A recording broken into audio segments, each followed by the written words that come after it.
merindukanmu selalu, tinggal di dalammu. Tiada yang puaskanku, Engkau segalanya. Jiwaku merindukanmu, jiwaku merindukanmu selalu, tinggal di dalammu. Tiada yang puaskanku, Engkau segalanya. Katakan Yesus. Yesus, Kau pegang duniaku di setiap langkahku, di setiap waktuku. Oh Yesus, Kau pegang duniaku sejak ku ada hingga akhir hidupku. Takkan ku lepaskan.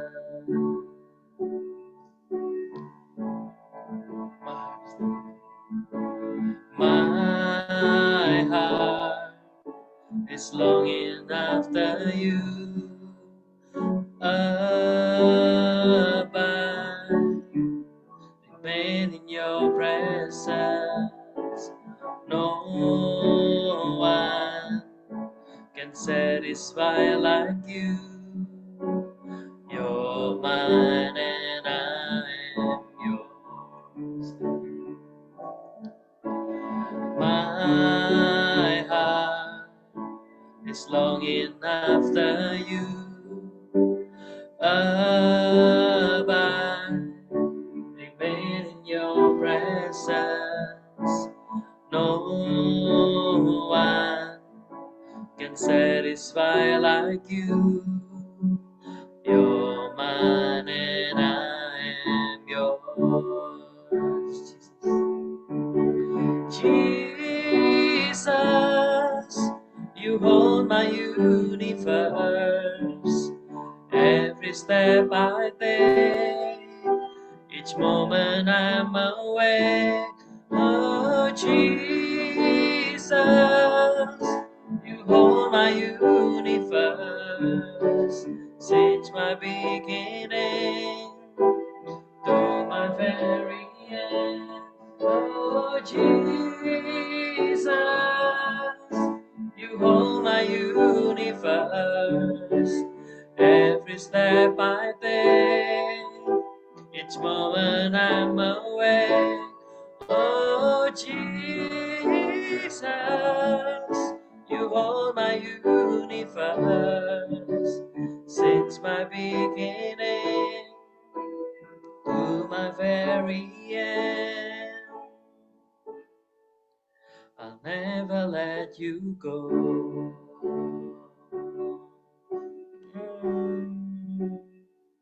I'll never let you go.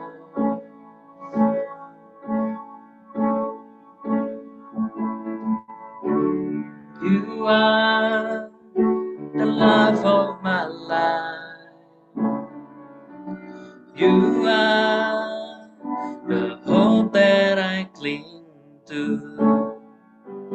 You mean more than this world to me. I wouldn't trade you for silver or gold.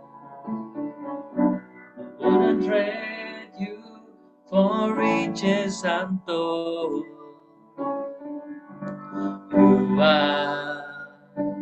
You are my everything.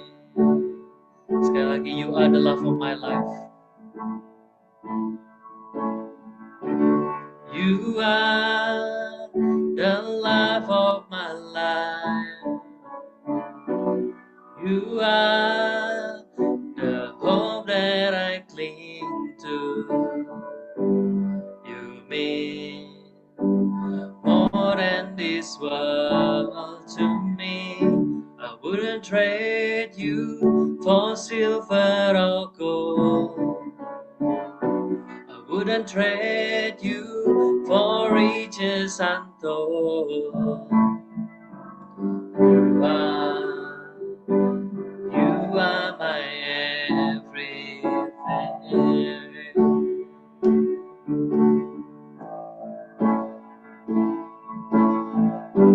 I wouldn't take one step without you. I could never go on. I couldn't live one day without you. I don't have the strength to make it on my own. I wouldn't take one step without you. I could never go on. I couldn't live one day without you. I don't have the strength to make it on my own.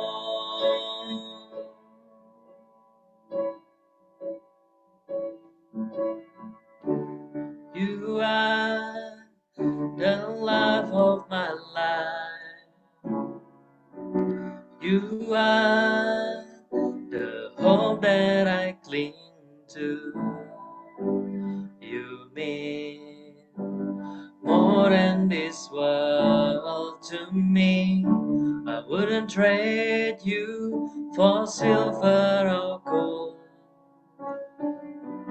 Wouldn't trade you for riches untold. You are my everything. Yes, you are.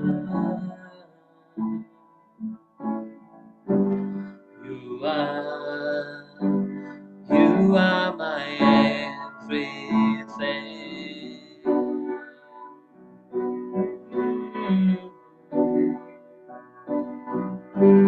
Jesus, you are my everything.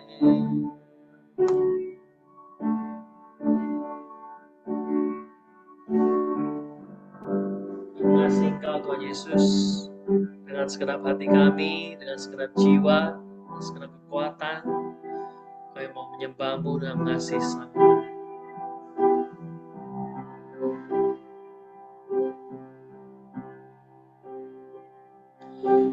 Ku mengasihi Engkau Tuhan Yesus, dengan segenap hati, jiwa, dan ragaku.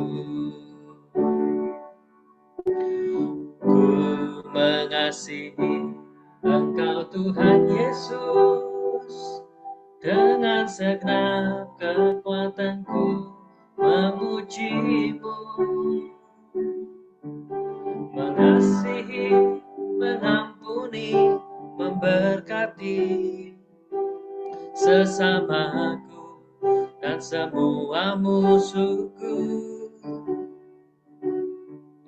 Sangkal diri, pikul salib setiap hari, rendah hati dan jaga kekudusan.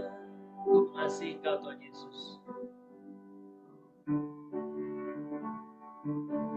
Ku mengasihi Engkau Tuhan Yesus, dengan segenap hati, jiwa, dan ragaku. Ku mengasihi Engkau Tuhan Yesus, dengan segenap kekuatanku memuji-Mu. Bersaksi, bersedekah setiap hari, merawat sesama yang sedang menderita, bersahaja dalam hidup setiap hari, dan berdoa di dalam ketulusan.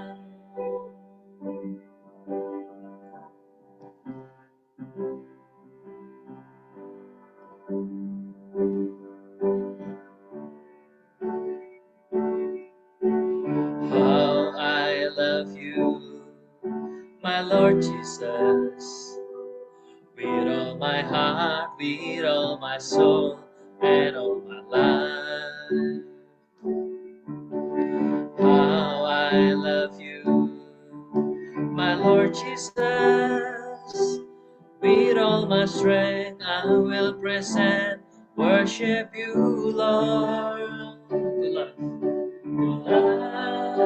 to forgive and to bless my neighbors and all my enemies.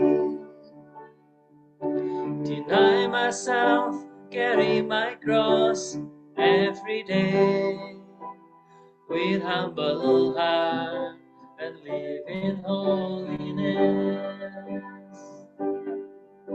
To testify, share with the needy every day. To look after the oppressed and suffering one. Living simple in everything, in every day.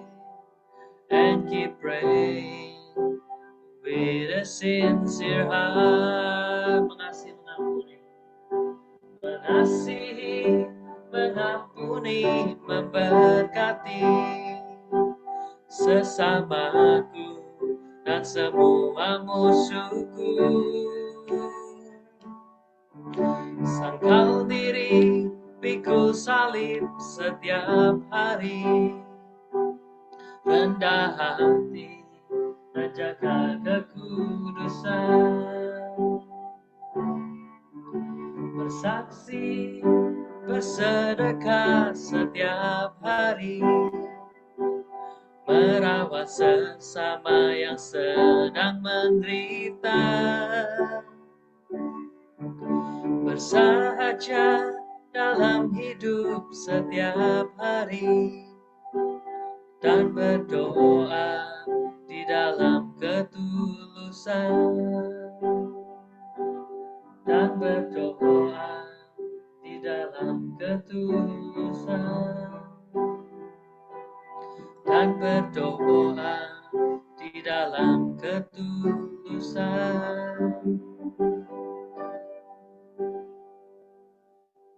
Bilangan 1 ayat 1 sampai 34, saya bacakan sampai ayat 27. Demikian firman Tuhan.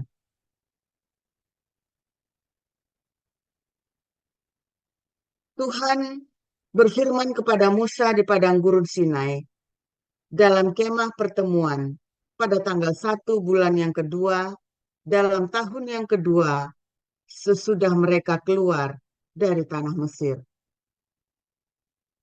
Hitunglah jumlah segenap umat Israel menurut kaum-kaum yang ada dalam setiap suku mereka, dan catatlah nama semua laki-laki di Israel yang berumur 20 tahun ke atas dan yang sanggup berperang, orang demi orang. Engkau ini beserta Harun harus mencatat mereka menurut pasukannya masing-masing. Dari tiap-tiap suku harus ada satu orang yang mendampingi kamu, yakni orang yang menjadi kepala dari suku yang diwakilinya itu. Dan inilah nama semua orang yang harus mendampingi kamu. Dari suku Ruben, Elizur bin Jedeur. Dari suku Simeon, Selumiel bin Zurisyadai. Dari suku Yehuda, Nahason bin Aminadab. Dari suku Isakar, Netanael bin Zuar. Dari suku Zebulon, Eliab bin Helon. Dari keturunan Yusuf, Elisama bin Amihud dari suku Efraim, dan Gamaliel bin Perdasur dari suku Manasye. Dari suku Benyamin, Abidan bin Gedani. Dari suku Dan, Abiezer bin Amishyadai. Dari suku Asher, Pagiel bin Ochran. Dari suku Gad, Eliasaf bin Rehuel. Dari suku Naftali, Ahira bin Enan. Itulah orang-orang yang dipilih dari umat itu, masing-masing sebagai pemimpin dari suku bapa leluhurnya. Mereka inilah kepala-kepala pasukan Israel. Lalu Musa dan Harun memanggil orang-orang yang tertunjuk namanya itu. Dan pada tanggal 1 bulan yang kedua, mereka menyuruh segenap umat berkumpul. Kemudian, silsilah orang-orang Israel disusun menurut kaum-kaum yang ada dalam setiap suku mereka, sedang nama-nama mereka yang berumur 20 tahun ke atas dicatat orang demi orang. Seperti yang diperintahkan Tuhan kepada Musa. Demikianlah Musa mencatat mereka di padang gurun Sinai. Ketika silsilah Bani Ruben, yaitu keturunan anak sulung Israel, disusun menurut kaum-kaum yang ada dalam suku mereka, maka dicatatlah nama semua laki-laki yang berumur 20 tahun ke atas. Semua orang yang sanggup berperang, orang demi orang. Jumlah yang dicatat dari suku Ruben ada 46.500 orang.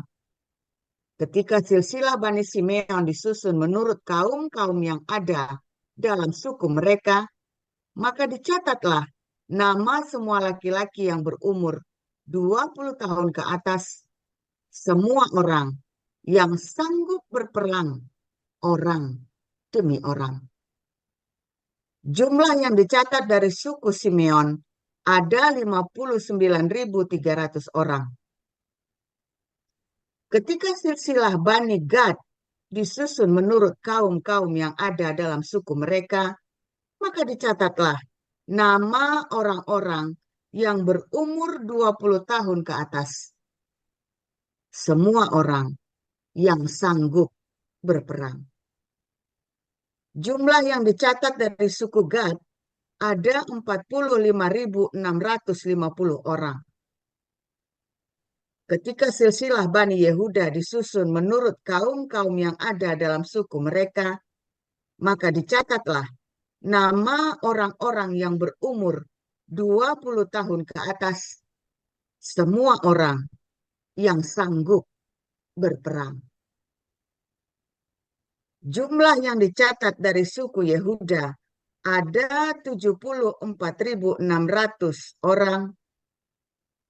Ketika silsilah Bani Isakar disusun menurut kaum-kaum yang ada dalam suku mereka, maka dicatatlah nama orang-orang yang berumur 20 tahun ke atas, semua orang yang sanggup berperang. Jumlah yang dicatat dari suku Isakar ada 54.400 orang. Ketika silsilah Bani Zebulon disusun menurut kaum-kaum yang ada dalam suku mereka, maka dicatatlah nama orang-orang yang berumur 20 tahun ke atas, semua orang yang sanggup berperang. Jumlah yang dicatat dari suku Zebulon ada 57.400 orang. Mengenai keturunan Yusuf, ketika silsilah Bani Efraim disusun menurut kaum-kaum yang ada dalam suku mereka, maka dicatatlah nama orang-orang yang berumur 20 tahun ke atas, semua orang yang sanggup berperang. Jumlah yang dicatat dari suku Efraim ada 40.500 orang. Dan ketika silsilah Bani Manasye disusun menurut kaum-kaum yang ada dalam suku mereka, maka dicatatlah nama orang-orang yang berumur 20 tahun ke atas, semua orang yang sanggup berperang. Jumlah yang dicatat dari suku Manasye ada 32.200 orang. Ketika silsilah Bani Benyamin disusun menurut kaum-kaum yang ada dalam suku mereka, maka dicatatlah nama orang-orang yang berumur 20 tahun ke atas, semua orang yang sanggup berperang. Jumlah yang dicatat dari suku Benyamin ada 35.400 orang. Ketika silsilah Bani Dan disusun menurut kaum-kaum yang ada dalam suku mereka, maka dicatatlah nama orang-orang yang berumur 20 tahun ke atas, semua orang yang sanggup berperang. Jumlah yang dicatat dari suku Dan ada 62.700 orang. Ketika silsilah Bani Asher disusun menurut kaum-kaum yang ada dalam suku mereka, maka dicatatlah nama orang-orang yang berumur 20 tahun ke atas, semua orang yang sanggup berperang. Jumlah yang dicatat dari suku Asher ada 41.500 orang. Ketika silsilah Bani Naftali disusun menurut kaum-kaum yang ada dalam suku mereka, maka dicatatlah nama orang-orang yang berumur 20 tahun ke atas, semua orang yang sanggup berperang. Jumlah yang dicatat dari suku Naftali ada 53.400 orang. Itulah jumlah orang-orang yang dicatat oleh Musa dengan Harun dan dengan ke-12 pemimpin Israel yang masing-masing mewakili sukunya. Jadi, semua orang Israel yang dicatat menurut suku-suku mereka, yaitu orang-orang yang berumur 20 tahun ke atas dan yang sanggup berperang di antara orang Israel, berjumlah 603.550 orang. Tetapi mereka yang menurut suku bapa leluhurnya, termasuk orang Lewi, tidak turut dicatat bersama-sama dengan mereka itu. Sebab Tuhan telah berfirman kepada Musa, hanya suku Lewi janganlah kau catat, dan janganlah kau hitung jumlahnya bersama-sama dengan orang Israel. Tetapi tugaskanlah mereka untuk mengawasi kemah suci, tempat hukum Allah dengan segala perabotan dan perlengkapannya. Mereka harus mengangkat kemah suci dengan segala perabotannya. Mereka harus mengurusnya dan harus berkemah di sekelilingnya. Apabila berangkat, kemah suci harus dibongkar oleh orang Lewi. Dan apabila berkemah, kemah suci harus dipasang oleh mereka. Sedang orang awam yang mendekat harus dihukum mati.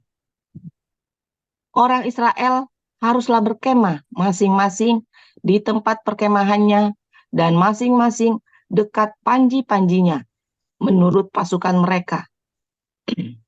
Tetapi orang Lewi haruslah berkemah di sekeliling kemah suci, tempat hukum Allah, supaya umat Israel jangan kena murka. Orang Lewi haruslah memelihara kemah suci, tempat hukum itu. Maka orang Israel berbuat demikian. Tetapi seperti yang diperintahkan Tuhan kepada Musa, demikianlah diperbuat mereka. Wahyu 7 ayat 1.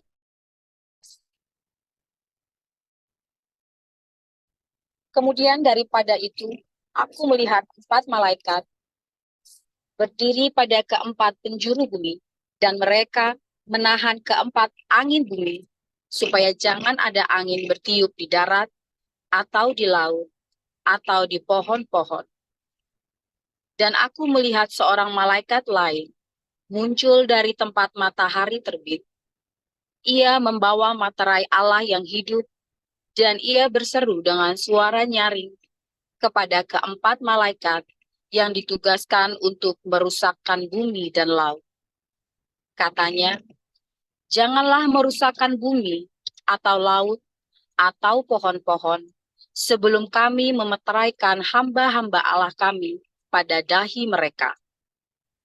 Dan aku mendengar jumlah mereka yang dimateraikan itu 144.000 yang telah dimateraikan dari semua suku keturunan Israel. Dari suku Yehuda 12.000 yang dimateraikan. Dari suku Ruben 12.000. Dari suku Gad 12.000. Dari suku Asyer 12.000.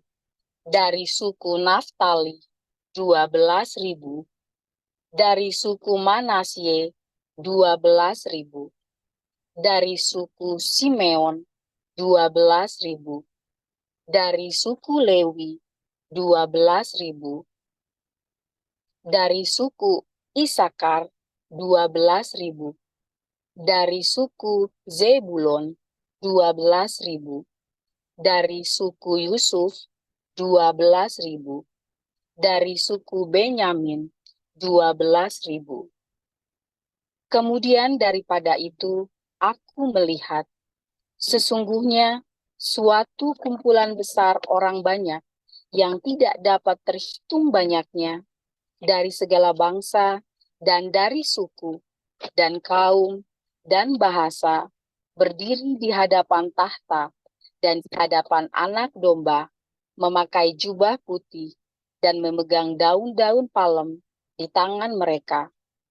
Dan dengan suara nyaring mereka berseru, keselamatan bagi Allah kami yang duduk di atas tahta dan bagi anak domba. Dan semua malaikat berdiri mengelilingi tahta dan tua-tua dan keempat makhluk itu. Mereka tersungkur di hadapan tahta itu dan menyembah Allah sambil berkata, Amin. Puji-pujian dan kemuliaan dan hikmat dan syukur dan hormat dan kekuasaan dan kekuatan bagi Allah kita sampai selama-lamanya. Amin. Dan seorang dari antara tua-tua itu berkata kepadaku, siapakah mereka yang memakai jubah putih itu? Dan dari manakah mereka datang? Maka kataku kepadanya, Tuanku, Tuan mengetahuinya. Lalu ia berkata kepadaku, mereka ini adalah orang-orang yang keluar dari kesusahan yang besar, dan mereka telah mencuci jubah mereka, dan membuatnya putih di dalam darah anak domba. Karena itu, mereka berdiri di hadapan tahta Allah, dan melayani dia siang malam di bait sucinya. Dan dia yang duduk di atas tahta itu akan membentangkan kemahnya di atas mereka. Mereka tidak akan menderita lapar dan dahaga lagi, dan matahari atau panas terik tidak akan menimpa mereka lagi. Sebab anak domba yang di tengah-tengah tahta itu akan menggembalakan mereka dan akan menuntun mereka ke mata air kehidupan. Dan Allah akan menghapus segala air mata dari mata mereka. Firman Tuhan selalu baru setiap hari ketika kita menanti-nantikan Tuhan dengan penuh cinta dan penuh pengharapan di dalam kasih dan kekudusan. Ya, nanti setiap hari selalu ada yang baru. Saudara,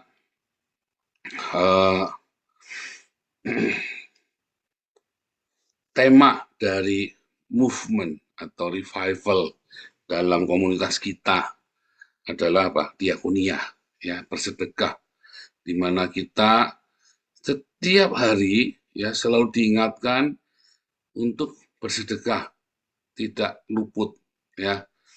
Nah, namun demikian, ya, untuk merawat cinta itu Anda harus bekerja, ya, karena ada banyak sekali orang yang menyepelekan dengan bekerja.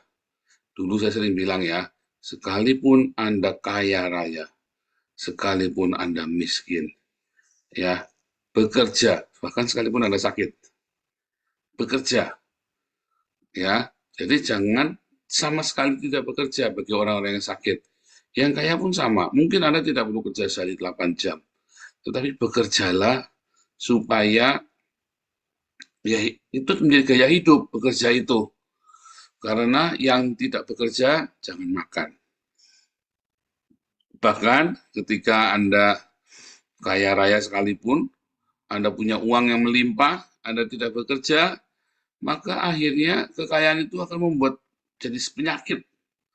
Karena Anda tidak bekerja. Harus bekerja ya, saudara ya. Sebab kalau kamu makan terus, kamu tidak bekerja, yaitu isinya penyakit. Baik Anda yang diberkati dengan materi yang melimpah maupun Anda yang berkekurangan, Anda tidak bekerja, apapun yang Anda makan jadi penyakit. Makanya harus bekerja. Ya, saudara, di dalam bekerja itu harus penuh dengan cinta. Dan dalam kehidupan yang bersahaja, itu nanti dalam pemuridan ya, kalau pemuridan itu diajari nanti. Gaya hidup orang Kristen, Anda harus bekerja dengan penuh cinta. Ya, lalu dalam kehidupan sehari-hari Anda hidup bersahaja dan menjaga kekudusan, supaya semua pekerjaanmu tiada yang sia-sia, tapi berbuah hasil. Karena kalau Anda bekerja dengan hidup tidak dalam kekudusan, kamu berzina, kamu melakukan hal-hal yang tidak benar ya, maka semua pekerjaanmu akan hancur sia-sia. Tapi kalau pekerjaanmu disertai dengan kasih dan kekudusan, maka pekerjaanmu akan diberkati. Gitu ya. Nah, tadi kita belajar lagi juga tentang hari ini tentang sensus.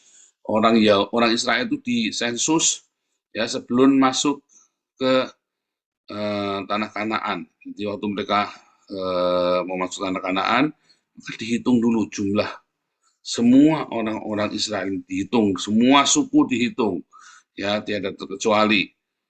Nah, dihitung. Mengapa dihitung? Supaya mengerti, tahu jumlahnya berapa dan orang-orangnya ini siapa saja. Orang Yahudi itu paling suka membuat silsilah ya, paling ketat di dalam hal silsilah. Bahkan sampai detik hari ini ya, orang-orang Yahudi itu sampai detik hari ini dia bisa tahu silsilahnya dia sampai ke 12 suku itu sampai kemana. Bisa tahu ya mereka ya, dijaga benar. Itu bukan asal-asalan gotak-gatik kayak si Habaib itu, bukan ya. Itu benar-benar mereka punya catatan. Nah, tetapi kalau Anda melihat ya di akhir zaman itu nanti dihitung lagi ya, orang-orang Yahudi itu ya ada 144.000 orang kudus yang menjadi saksi Allah. Ya, tetapi suku Dan nggak ada. Nah, padahal di dalam kitab bilangan tadi suku Dan ada, tapi nanti di akhir zaman tiba-tiba kita kehilangan suku Dan. Ya, kalau suku Yusuf dengan Efraim itu disebut Yusuf, Yusuf itu sering disebut Efraim. Ya, tapi suku Yusuf nggak ada. Kalau tadi di bilangan, suku Lewi tidak perlu tidak dicatat yang bisa perang, enggak, karena suku Lewi nggak ikut berperang. Suku Lewi itu disuruh mempersiapkan bait suci. Tapi di dalam perjanjian baru, ya suku Lewi itu sama sekali nggak dicatat. Hanya ada suku Dan itu nggak dicatat, ya hanya ada suku Lewi. Suku Lewi termasuk di dalam 144.000 orang kudus nanti yang akan memerangi antikristus. Nah, mana ya suku Dan-nya? Suku Dan ini ternyata adalah orang-orang yang menyembah berhala, saudara ya, dan tidak mau bertobat. Dia menaruh berhala-berhalanya, dia membuat berhala-berhalanya sendiri, sehingga suku Dan ini sempat ya menjadi dimusnahkan. Suku Dan ini menjadi kekejian bagi Tuhan. Karena apa? Karena ada kenajisan di dalam hidup mereka. Nah, hidup kita, orang-orang Kristen, cek saudara ya, ketika kita menantikan kedatangan Tuhan Yesus yang kedua kali, maka kamu satu, harus selalu bekerja, harus sedang bekerja, baik secara rohani maupun secara jasmani. Ya, dikatakan berbahagialah hamba-hamba yang didapati tuannya sedang bekerja ketika tuannya itu datang. Karena banyak sekali nanti di akhir zaman, nanti hari ini ya, kita belajar tentang 5 gadis yang bijak, 5 gadis yang bodoh ya. Kita belajar bagaimana kita mempersiapkan diri untuk kedatangan Tuhan Yesus. Itu kamu tidak bisa ujuk-ujuk kamu siap, saudara. Nggak bisa. Karena mempersiapkan itu adalah sebuah kata aktif, mempersiapkan kedatangan Tuhan, mempercepat kedatangan Tuhan, dan mempersiapkan diri untuk menjadi mempelai ketika Yesus datang, itu berarti ada sebuah proses, sebuah waktu. Nggak ada ujuk-ujuk. Ajaib. Jadi Anda dikatakan berbahagia yang sedang bekerja. Apa itu mereka dimaksud dengan bekerja? Yang dimaksud dengan bekerja, Anda sedang berdiakonia dan bermarturia.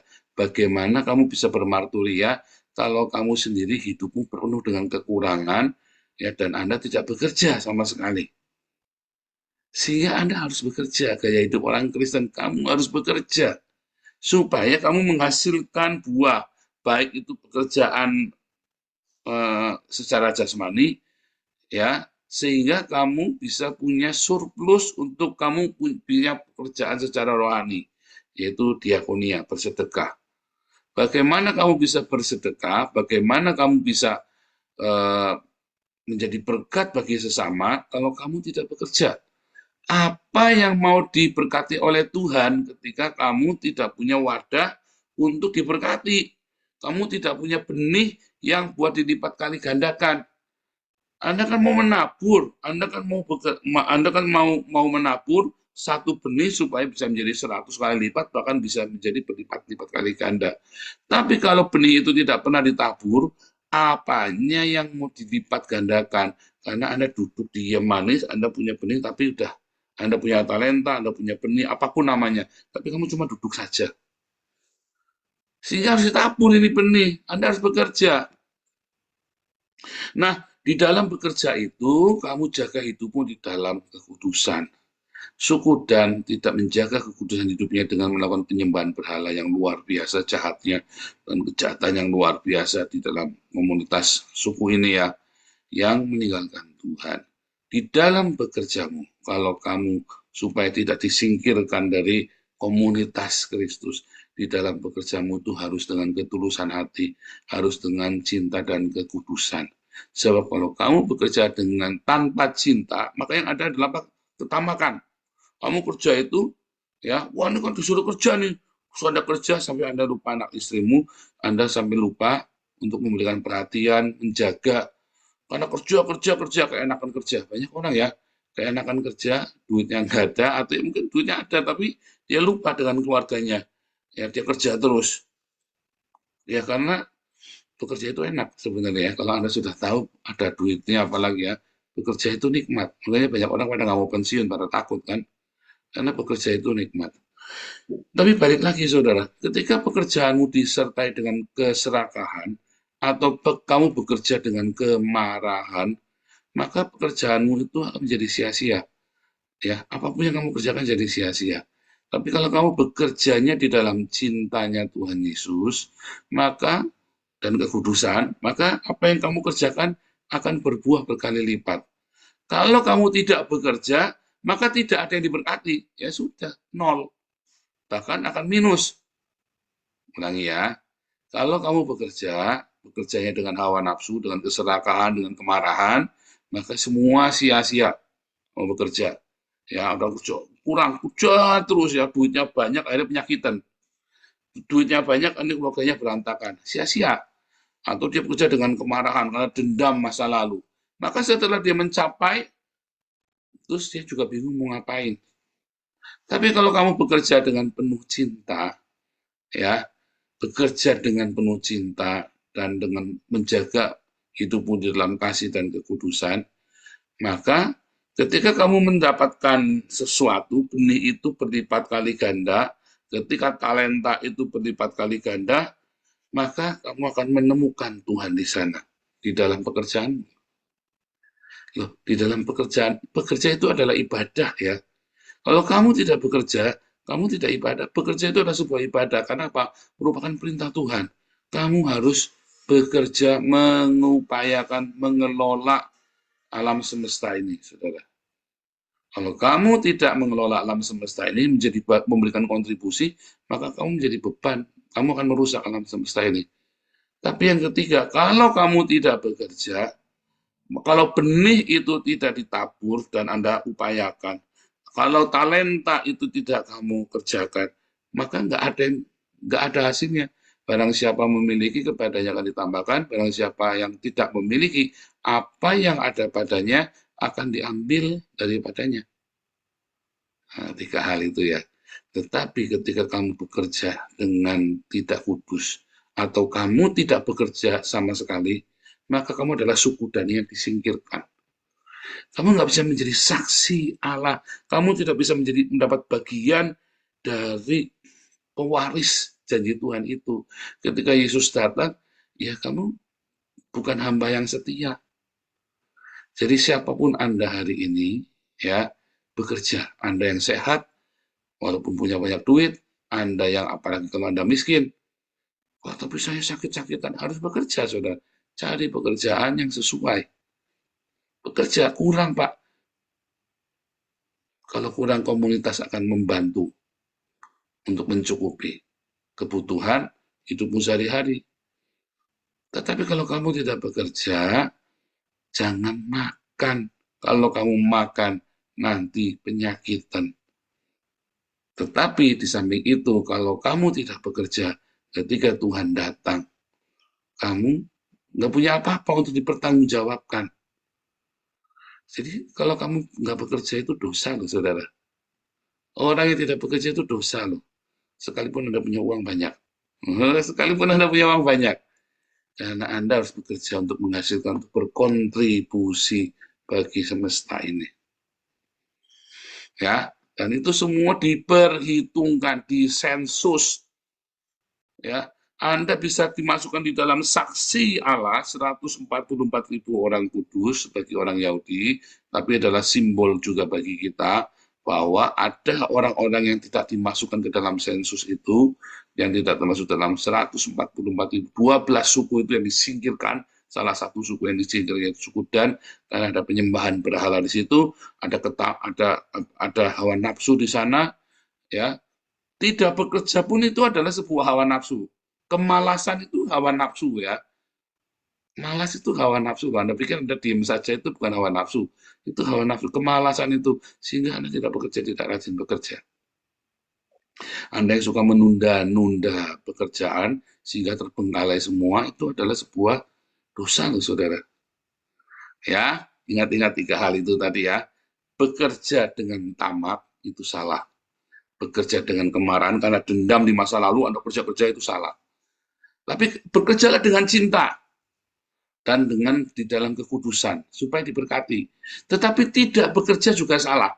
Karena ketika kamu tidak bekerja, maka kamu tidak ada benih untuk diberkati sehingga benih itu bisa berlipat kali ganda. Ingat-ingat itu. Dan itu sensus itu berlaku di akhir zaman. Sensus ya disingkirkan. Disingkirkan saudara, remove dari pewaris kerajaan surga.